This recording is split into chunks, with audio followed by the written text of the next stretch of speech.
Hello and welcome back to another episode of Be Heard, where your voice will be heard. I'm your host, Dylan Swindle, here with mayoral candidate Jorge Sanchez and our guest, Robert Palacios. Robert, can you go ahead and introduce yourself to the people? Yeah, my name's Robert Palacios. I am running for City Council District 4. Born and raised here in Las Cruces, small business owner, military veteran, and very active community member. So I look forward to getting your first choice vote coming November 5th, and glad to be here. We're glad to have you. Thank you very much for coming. Thank you. And for everyone who's missed the past episodes, my name is Jorge Sanchez, and I'm the first name on your ballot for mayor. Me llamo Jorge Sanchez y estoy corriendo para ser el alcalde de Las Cruces, Nuevo México. Awesome. Now this episode is very similar to all the other episodes. We're going to bring up umbrella topics and we're going to delve into the subtopics within it. You know, talk about the issues regarding and the possible solutions. Now our first topic of the day is youth in the government and new blood. There you go.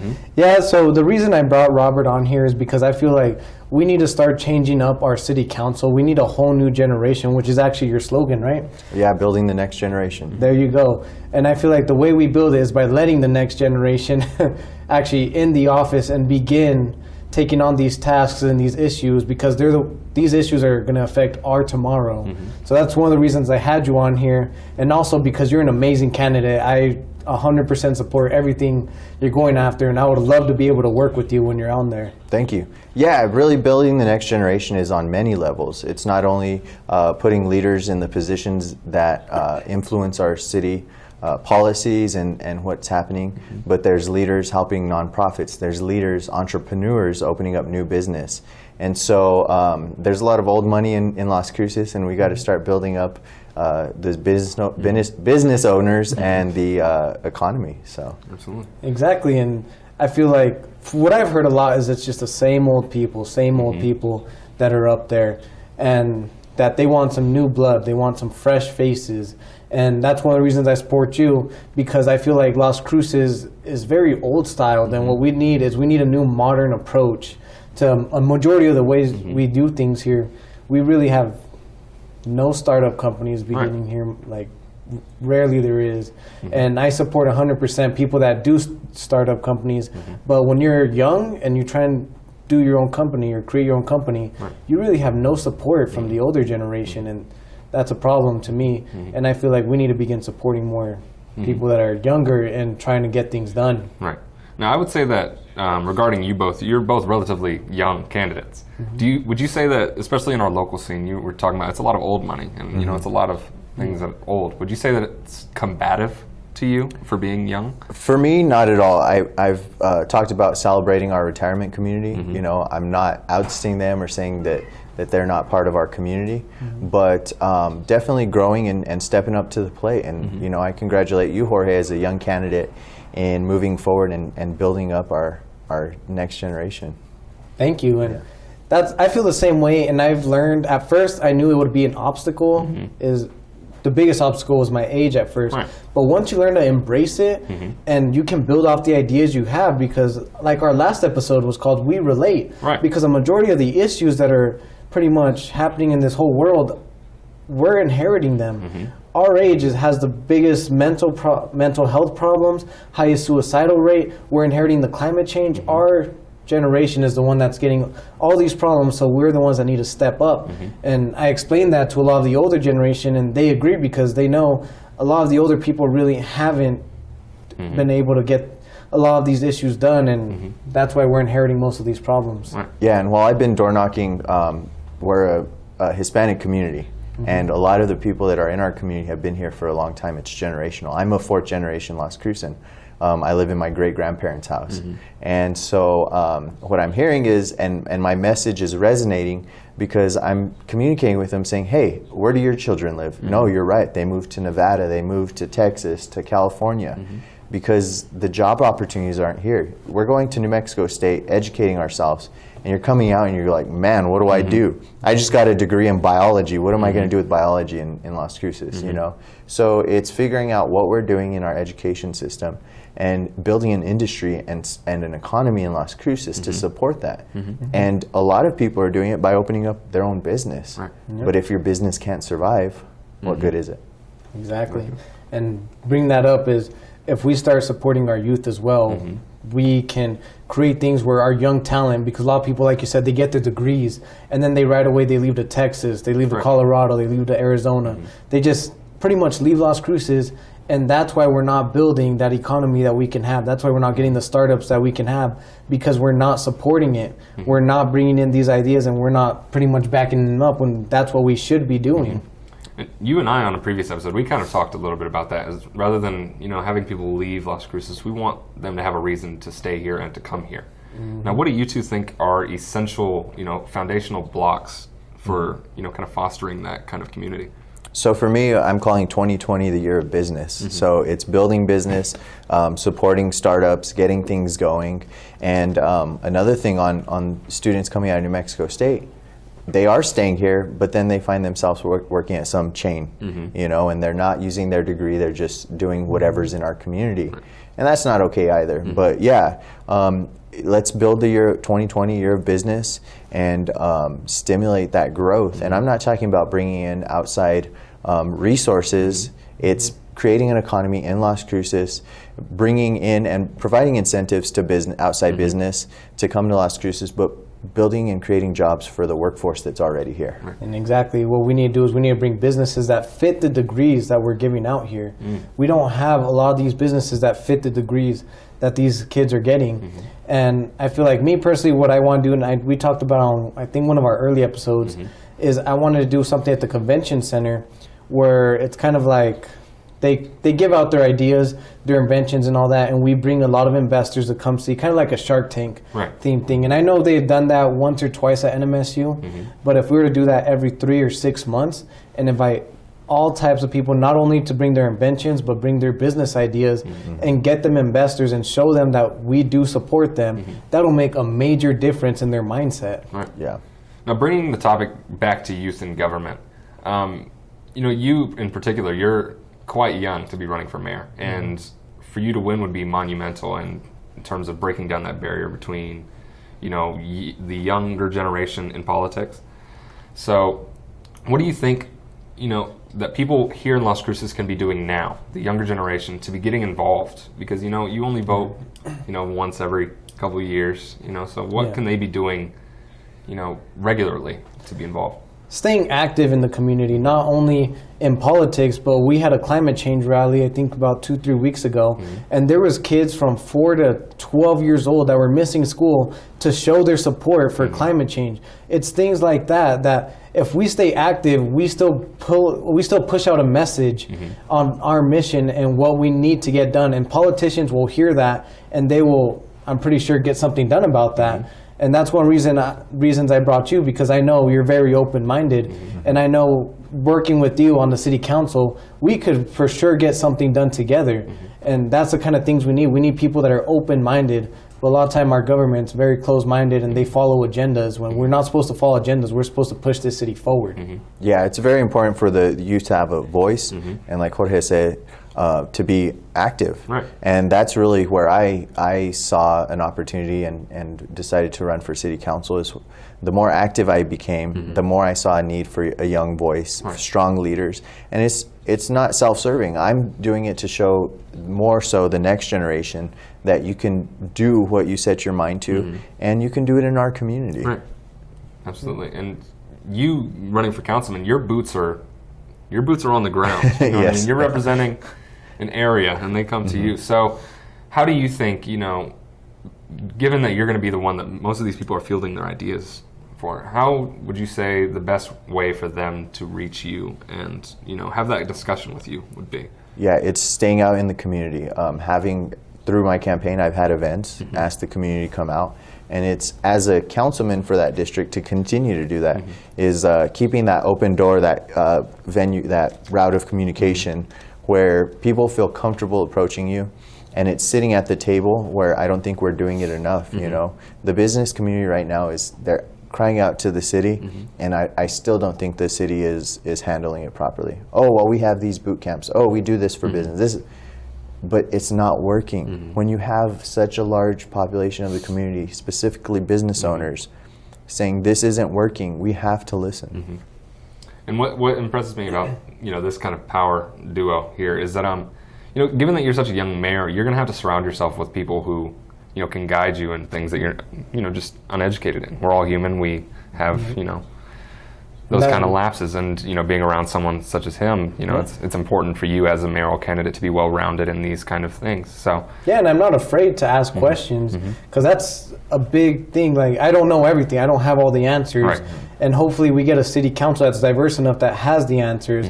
I mean, you saw just at the soccer forum, I had a few questions for you, and I was like, does the city government work in this place, like this way or that way? I'm not afraid to ask questions, and that's a thing we need to embrace, because there is a learning curve once you get into office. Absolutely. And the faster you ask these questions, the more you ask them, the faster you learn, and the faster you can get things done. Absolutely.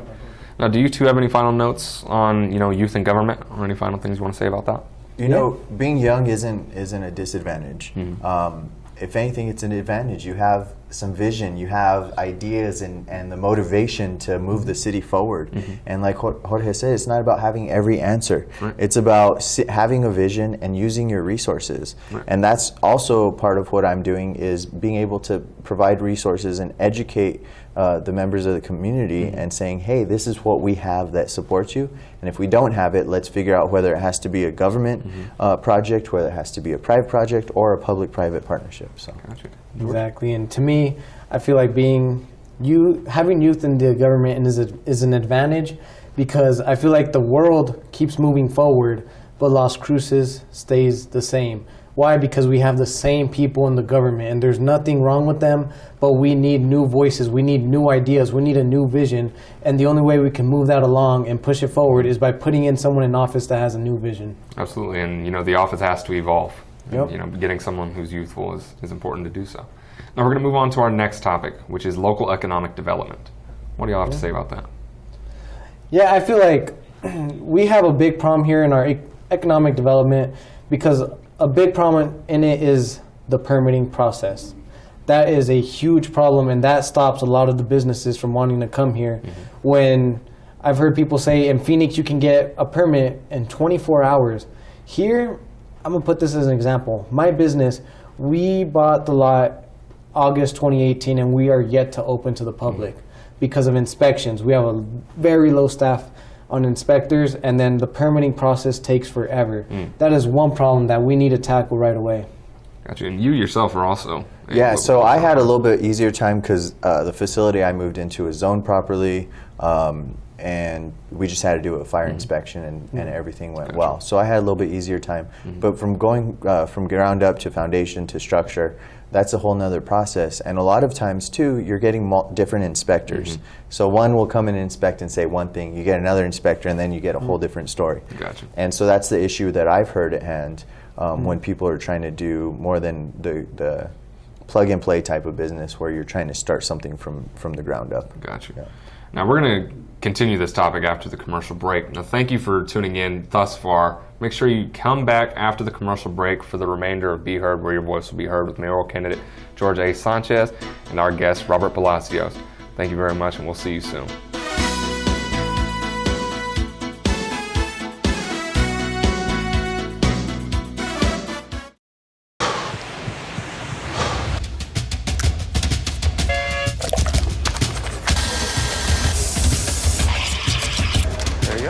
So great, you can do all these different ears, like one hand.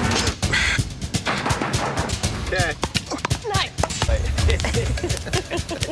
Guys, not all.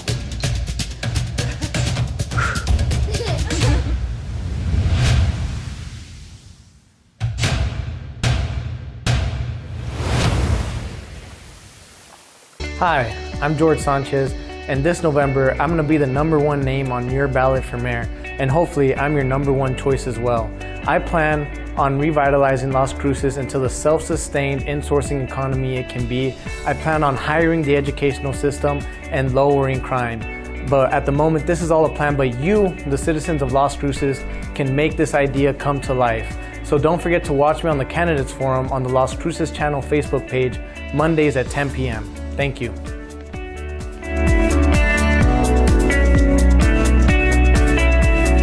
Horizon Granite is here. It's here. Horizon Granite Granite is here. We'll come to you to customize your kitchen and bathroom with beautiful countertops and cabinets. Find out more at horizongranite.com. Call us at 575-650-3180. Horizon Granite is here. It's here. Make yourself a beautiful home. Hi, I'm Ray Bamberg with Here on Earth. I would like to invite you for a free hearing evaluation to our office. We've been here in southern New Mexico for 34 years helping people hear better.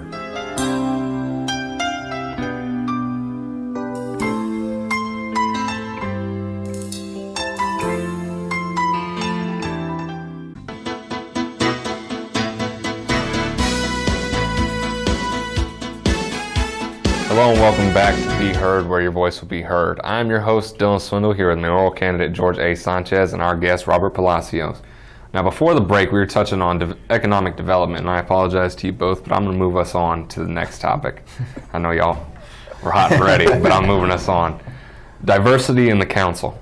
Let's talk about that.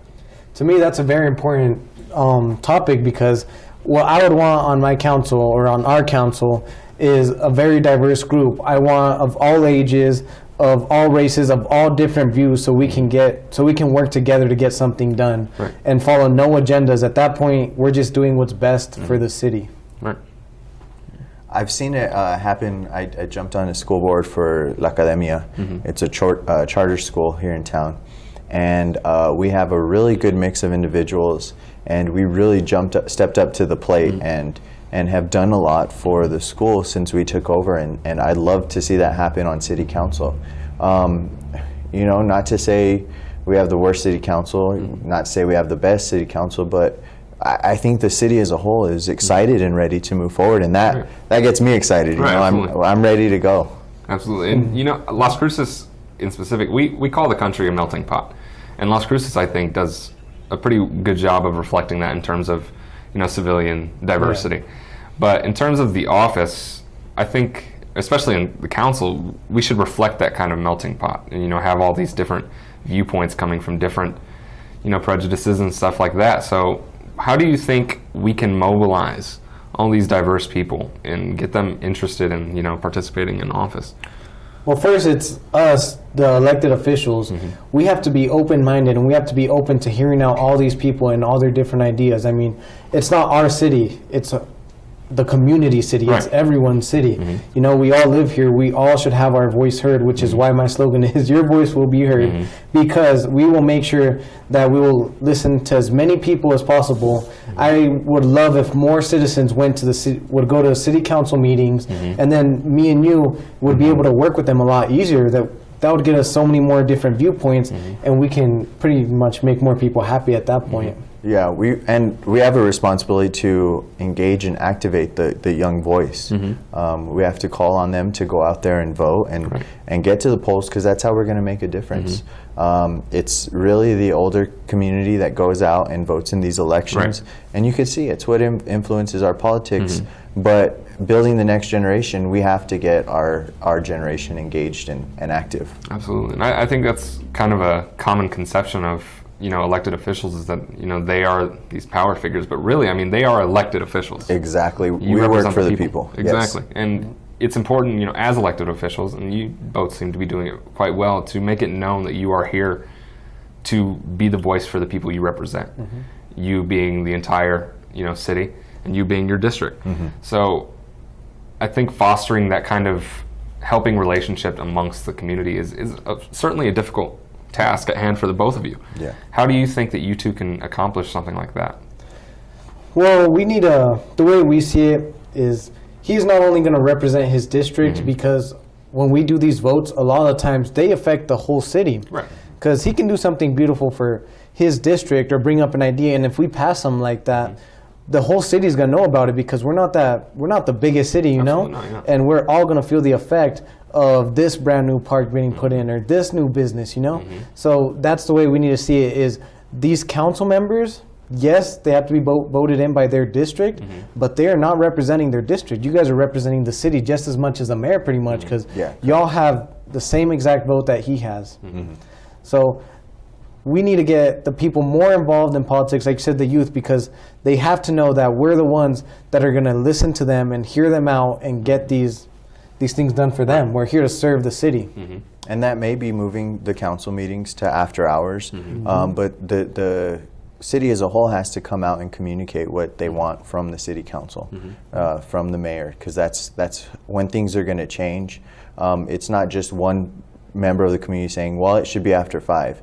It has to be a consensus. Right. And people need to come. If the meetings get moved, then we got to see a good turnout. You know, we got to see people engaged and making their voice heard. Yeah, I believe in that too. I feel like it should be moved because, me personally, I've seen most people work pretty much a 9 to 5. No one can be at the city council meetings that's at 1 o'clock every Monday.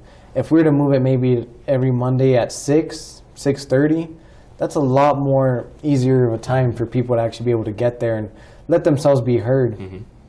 Now, going to the council meetings isn't the only way for, you know, people to be heard, right? What are the various avenues, you know, to be heard for both of you? Well, me personally, I always put out my phone number, my social media. I'm always answering messages. I never ignore anybody. And I've had people comment on my post, bringing this up, questioning this, and I have never just ignored it. I have seen these posts, and I'll either answer them right there on the post, or I will send them a direct message to them personally, and making sure they understand my viewpoint. And a lot of people, they've been against some of the things I've been for, and once I explain it to them a lot better, that changes their mind a lot. That's gained me quite a bit of votes, actually. And I feel like what we need to do is we need to begin kind of answering back to the people, and hopefully having, I know I will you?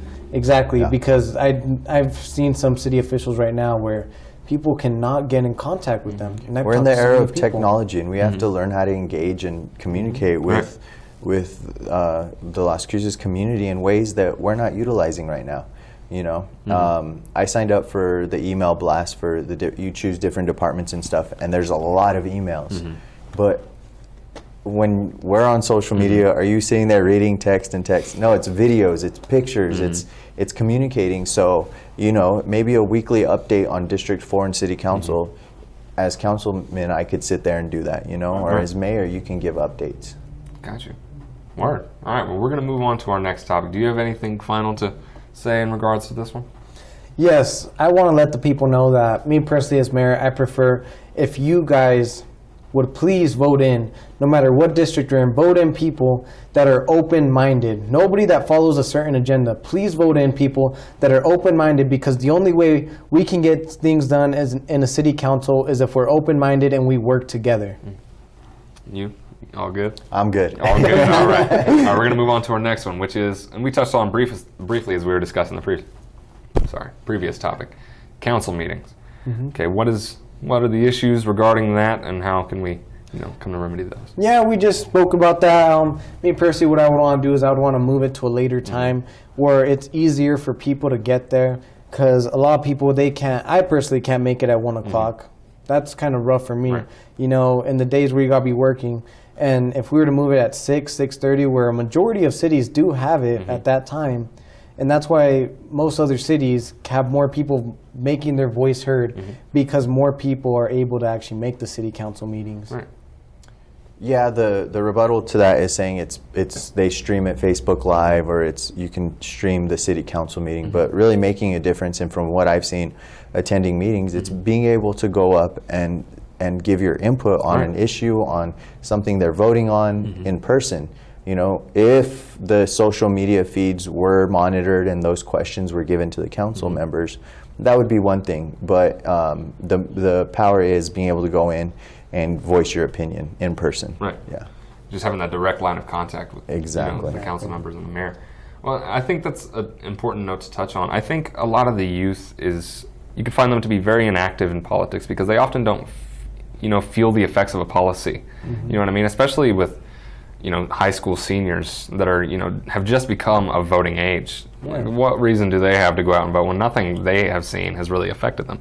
So how do we think that we can, because, you know, we've talked a lot about the youth, but it's important to, you know, show them that we are actually doing stuff for them. Exactly, and I feel like what they need to know is most of the things they complain about, when they complain about there's nothing to do, I have to go to El Paso, I have to go to Albuquerque, when they complain about these things, about the parks, about all that, that is us. So that shows that their vote really does matter, and the problems that they have, the issues that they have, can easily be fixed by the city government and with their vote. Right. Yeah, they're in school when we're setting policy. Right. And if you've seen the kids that go to the skate park, they want upgrades. Things need to be improved at our skate parks. We were just at a soccer forum. Those are kids that are affected by the policies and decisions that the city council and the mayor make. Right. And in regards to the skate park, that's one thing that I am aware of the youth kind of getting involved in politics. They there was a petition going around recently, was there not? And was it for upgrading the park or getting a new one? It's upgrading. Making sure that things, and they were talking about remote parks too, adding different features to existing parks that the skaters could use. So it's important to have accessibility to these meetings, because that's great to see our youth come together and say, hey, we're part of our community too. Right. You know? Absolutely. Yeah, it's just, that was the big issue that I saw, with youth, speaking with people. It's just they never feel the actual effects of policy because, like you said, it's a lot of older people that are in the office. So most of the policies being passed affect them directly rather than, trickling down to the people around our age. Now, we are running out of time, and I'm going to have to bring this to a close, but I do want to say I'm here with two very great candidates. Our mayoral candidate, Jorge Sanchez, and our council candidate, Robert Palacios. And they're two very open-minded people, and they are really here for the youth. And it's important to note that and, understand that they are here for you and are willing to have the conversations that are necessary to do what's right for you. Now, I am your host, Dylan Swindle. This has been another episode of Be Heard, where your voice will be heard, with mayoral candidate Jorge Sanchez and this episode's guest, Robert Palacios. Thank you very much for being here, Robert. Thank you. We appreciate you very much. Now, tune in next week for another episode of Be Heard, where your voice will be heard at 10 p.m. on the Last Cruces channel. Thank you very much.